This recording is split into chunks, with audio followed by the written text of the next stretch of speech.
ഓം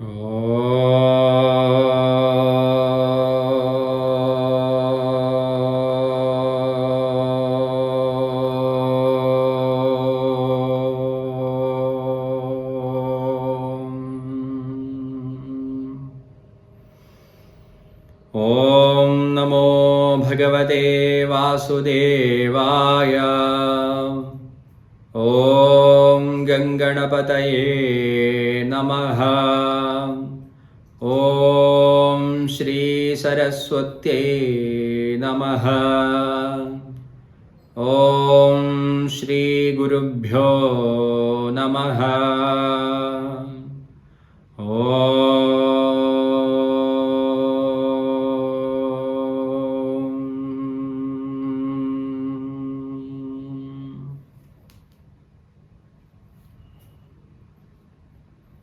എല്ലാവർക്കും നമസ്കാരം.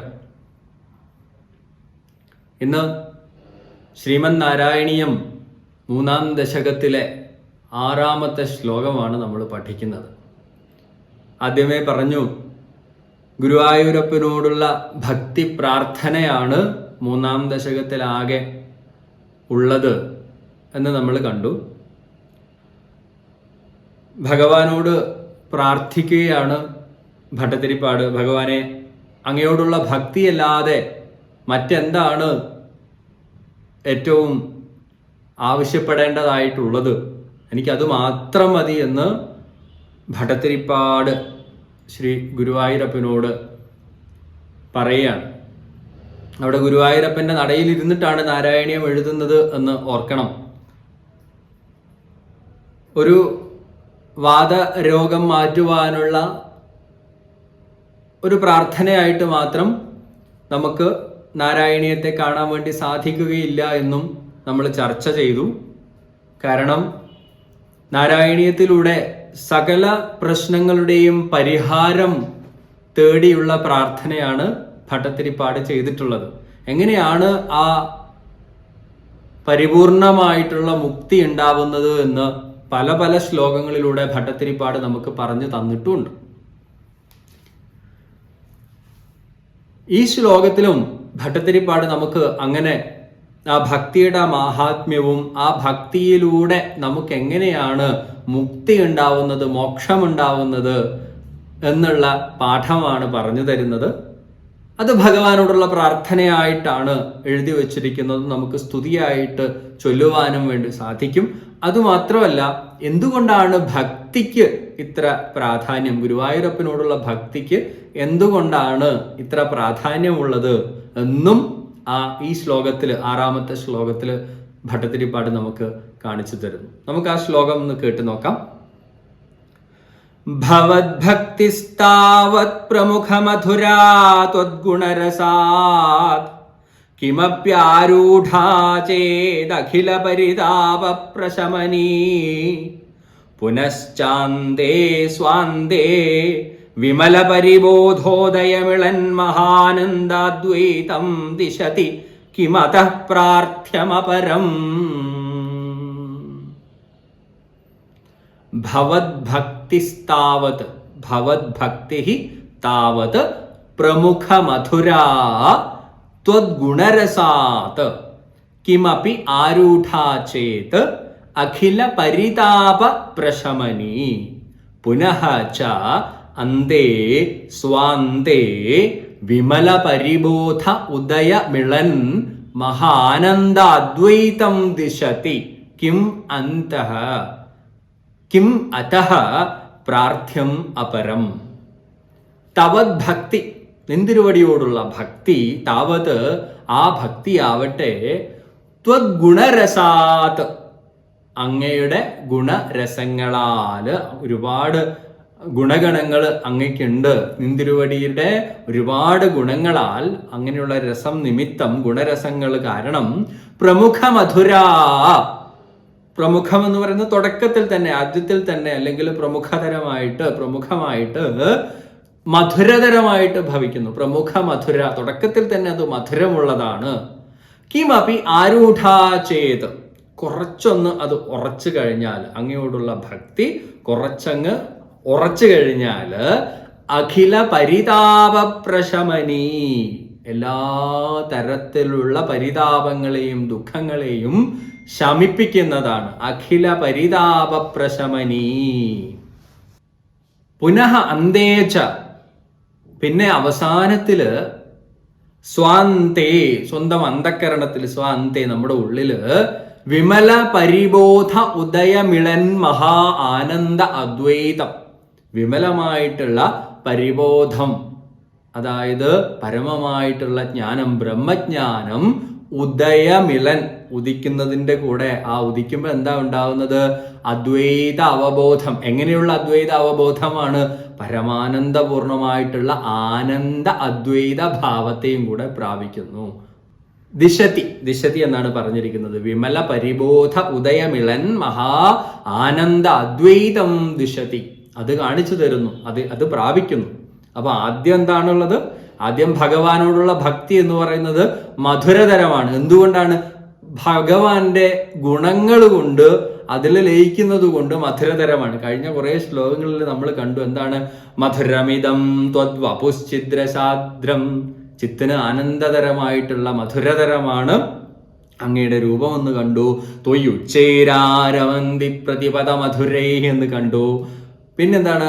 മധുരം മാധുര്യധുര്യാദപി, മാധുര്യധുര്യാദപി മധുരം, മധുരമുള്ളതിന്റെ എല്ലാത്തിൻ്റെയും ചാറെടുത്തു കഴിഞ്ഞാൽ അതിനേക്കാളും മധുരമുള്ളതാണ് അങ്ങയുടെ ആ രൂപം എന്ന് പറഞ്ഞു. പിന്നെന്താണ്? മധുരാത്മകം തവ വപു, അങ്ങയുടെ ശരീരം മധുരാത്മകമാണെന്നൊക്കെ പറഞ്ഞു. അങ്ങനെ ആ മധുരതരമായിട്ടുള്ള ഭഗവാന്റെ രൂപം ഭജിക്കുന്നതും നമുക്ക് മധുരതരമാണ്. നമുക്കൊക്കെ ഇഷ്ടം തരുന്നതാണ് ഭഗവാന്റെ രൂപം ആസ്വദിക്കുന്നത്. ആ മധുരാഷ്ടകമൊക്കെ ഇല്ലേ? അധരം മധുരം വദനം മധുരം നയനം മധുരം ഹസിതം മധുരം ഹൃദയം മധുരം ഗമനം മധുരം മധുരാധിപതേരഖിലം മധുരം എന്ന് തുടങ്ങിയ മധുരാഷ്ടകം മുഴുവൻ ആ മധുരാപതിയുടെ എല്ലാം അഖിലം മധുരമാണ്. ഭഗവാന്റെ എന്ത് കണ്ടു കഴിഞ്ഞാലും, ഭഗവാന്റെ ചുണ്ടാവട്ടെ, ഭഗവാന്റെ മുഖമാവട്ടെ, ഭഗവാന്റെ ചിരിയാവട്ടെ, ഭഗവാന്റെ ഹൃദയമാവട്ടെ, ഭഗവാന്റെ നടത്തമാവട്ടെ, എല്ലാം മധുരതരമാണെന്നാണ് ആ മധുരാഷ്ടകത്തിലും പറയുന്നത്. അങ്ങനെയുള്ള ഭഗവാന്റെ മധുരം ആസ്വദിക്കുന്നത് മധുരതരം തന്നെ ആദ്യത്തിൽ. അതൊന്ന് ഉറച്ചു കഴിഞ്ഞാൽ പിന്നെ എന്താണ്? സകല ദുഃഖങ്ങളും നമുക്ക് മറക്കാൻ വേണ്ടി സാധിക്കും. എന്നിട്ടോ ആ ദുഃഖങ്ങളൊക്കെ മറന്ന് ജ്ഞാനം നമ്മുടെ ഹൃദയത്തില്, നമ്മുടെ ഉള്ളില്, നമ്മുടെ അന്ധഃകരണത്തിൽ ഉദിച്ചു വരുന്ന സമയത്ത് നമുക്ക് ഉണ്ടാവുന്നത് എന്താണ്? ആ അദ്വൈത അവബോധമാണ് നമുക്കുണ്ടാവുന്നത്. എല്ലാം ഭഗവാനാണ്, എല്ലാം ഈശ്വരനാണെന്നുള്ള ബോധം നമ്മുടെ മനസ്സിൽ തെളിഞ്ഞു വരുന്നു. അവസാനത്തിൽ അതാണ് തെളിഞ്ഞു വരുന്നത്. ആ അദ്വൈത അവബോധമല്ലാതെ, എല്ലാം മറന്നുള്ള മുക്തിയല്ലാതെ, മോക്ഷപ്രാപ്തി അല്ലാതെ, അവസാനത്തെ വരി എന്താണ് പറയുന്നത്? കിം അതഃ പ്രാർത്ഥ്യം അപരം, മറ്റെന്താണ് ഞാൻ പ്രാർത്ഥിക്കേണ്ടത് ഭഗവാനെ? ഞാൻ വേറെ എന്താണ് ആവശ്യപ്പെടേണ്ടത് എന്നുള്ളതാണ്, എനിക്ക് വേറെ എന്താണ് വേണ്ടത് എന്നാണ് ഭട്ടതിരിപ്പാട് ചോദിക്കുന്നത്. ഇതാണ് മനോഹരമായ ശ്ലോകത്തിന്റെ അർത്ഥം. ഭക്തിയില്, ഭഗവാനോടുള്ള ഭക്തി, അതിൽ മുഴുകിയിരിക്കുന്നത് മധുരതരമായിട്ടുള്ളതാണ് അല്ലെ. മറ്റു വഴികളിലൂടെയൊക്കെ നമ്മൾ പോകുമ്പോൾ എന്തൊരു ബുദ്ധിമുട്ടാണ്, ഒരുപാട് ബുദ്ധിമുട്ടുകളുണ്ട്. ഭഗവാന്റെ മുന്നിൽ നമ്മൾ പോയി ഭക്തിയോടുകൂടി നോക്കുന്ന സമയത്ത് മറ്റൊന്നുമില്ല, നമ്മുടെ ഹൃദയത്തിൽ നിറയെ ആ മാധുര്യം നിറഞ്ഞു നിൽക്കുന്നു, നമുക്ക് ആനന്ദം ലഭിച്ചുകൊണ്ടിരിക്കുന്നു. ആ ഭക്തി ഉറച്ച് വളരെ സ്ഥിരമാവുന്ന സമയത്ത് മറ്റെല്ലാ ദുഃഖങ്ങളും മറന്ന് മുഴുവൻ സമയവും ആ ആനന്ദ നിർവൃതിയിൽ നമുക്ക് ഇരിക്കാൻ വേണ്ടി സാധിക്കുന്നു. അങ്ങനെ അങ്ങനെ അങ്ങനെ നിൽക്കുന്ന സമയത്ത് ആനന്ദദായകരമായിട്ടുള്ള ആ ബ്രഹ്മാനന്ദ അവബോധത്തിലേക്ക് നമ്മളങ്ങനെ എത്തിച്ചേരുന്നു. ഇതിലപ്പുറം മറ്റെന്താണ് ഭഗവാനെ ഞാൻ പ്രാർത്ഥിക്കേണ്ടത് എന്നാണ് ഭട്ടതിരിപ്പാട് ചോദിക്കുന്നത്. ആ മധുരാഷ്ടകം വളരെ മനോഹരമാണ്. മറ്റൊരു സമയത്ത് നമുക്കത് ചൊല്ലി കേട്ട് പഠിക്കാം. എന്താണ്, എന്തൊരു രസമാണ്. ഓരോ കാര്യവും ഭഗവാന്റെ എടുത്തിട്ട് മധുരതരമാണ് എന്ന് പറഞ്ഞുകൊണ്ട് പോവാണ് മധുരാഷ്ടകത്തിൽ. അപ്പോൾ ആ മാധുര്യം നമ്മുടെ മനസ്സിൽ നിറയട്ടെ. ആ ശ്ലോകം ചൊല്ലിത്തരാം, നിങ്ങളത് ഏറ്റു ചൊല്ലുക. ഭവദ്ഭക്തിസ്താവത് പ്രമുഖമധുരാ ത്വദ്ഗുണരസാത് കിമപ്യാരൂഢാ ചേദഖില പരിതാപപ്രശമനീ പുനശ്ചാന്ദേ സ്വാന്ദേ വിമല പരിബോധോദയമിളൻ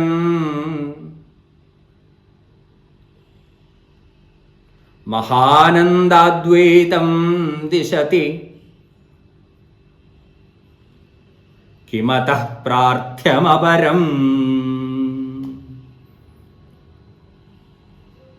മറ്റെന്താണ് ഞാൻ പ്രാർത്ഥിക്കേണ്ടത്? ഈ പരമാനന്ദ പ്രാപ്തിയല്ലാതെ മറ്റെന്താണ് ഭഗവാനോട് നമുക്കൊക്കെ പ്രാർത്ഥിക്കാനുള്ളത്? എല്ലാ ദുഃഖങ്ങളും മറക്കണം. ഭഗവാന്റെ രൂപം മനസ്സിൽ ധ്യാനിക്കുന്നത് തന്നെ ആനന്ദദായകരമാണ്. അതങ്ങ് ഉറച്ചു വന്നു കഴിഞ്ഞാൽ പിന്നെ പരമാനന്ദമാണ്. നമ്മളെല്ലാ ദുഃഖത്തെയും മറക്കുന്നു. അതുവഴി നമ്മുടെ മനസ്സിൽ ജ്ഞാനോദയം ഉണ്ടാകുന്നു.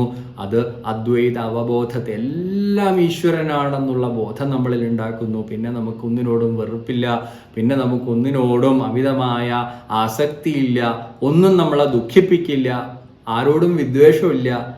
ഇതൊന്നും ഇല്ലാതാവുന്ന ഒരവസ്ഥയിലേക്ക് നമ്മൾ ഉയരുകയാണ്. എല്ലാത്തിലും ഈശ്വരനെ കാണാൻ വേണ്ടി സാധിക്കുന്ന പരമാനന്ദ അവബോധത്തിൽ എത്തിച്ചേരുകയല്ലാതെ മറ്റെന്താണ് എനിക്ക് ഭഗവാനോട് പ്രാർത്ഥിക്കാനുള്ളത്? ഭട്ടതിരിപ്പാടിൻ്റെ ആ പ്രാർത്ഥന നമ്മുടെ ഉള്ളിൽ ഉണ്ടാവട്ടെ. നമ്മൾ ഓരോ കാര്യം ചെയ്യുന്ന സമയത്ത് എനിക്കത് കിട്ടട്ടെ, ഇത് കിട്ടട്ടെ എന്ന് പ്രാർത്ഥിക്കുന്നതിൽ അപ്പുറത്തേക്ക് എനിക്കെപ്പോഴും ഹൃദയത്തിൽ നിറഞ്ഞു നിൽക്കുന്ന ആനന്ദം പ്രദാനം ചെയ്യട്ടെ ഭഗവാനെ എന്ന് പ്രാർത്ഥിക്കാൻ നമുക്ക് സാധിക്കട്ടെ. അതാണ് ഈ ശ്ലോകത്തിലൂടെ ഭട്ടതിരിപ്പാട് നമുക്ക് പറഞ്ഞു തരുന്നത്. നമുക്ക് ഭഗവാനോട് പ്രാർത്ഥിക്കാനുള്ളതും അത് തന്നെയാണ്. നാരായണായ നമോ, നാരായണായ നമോ, നാരായണായ നമോ, നാരായണ, നാരായണായ നമോ, നാരായണായ നമോ, നാരായണായ നമോ, നാരായണ.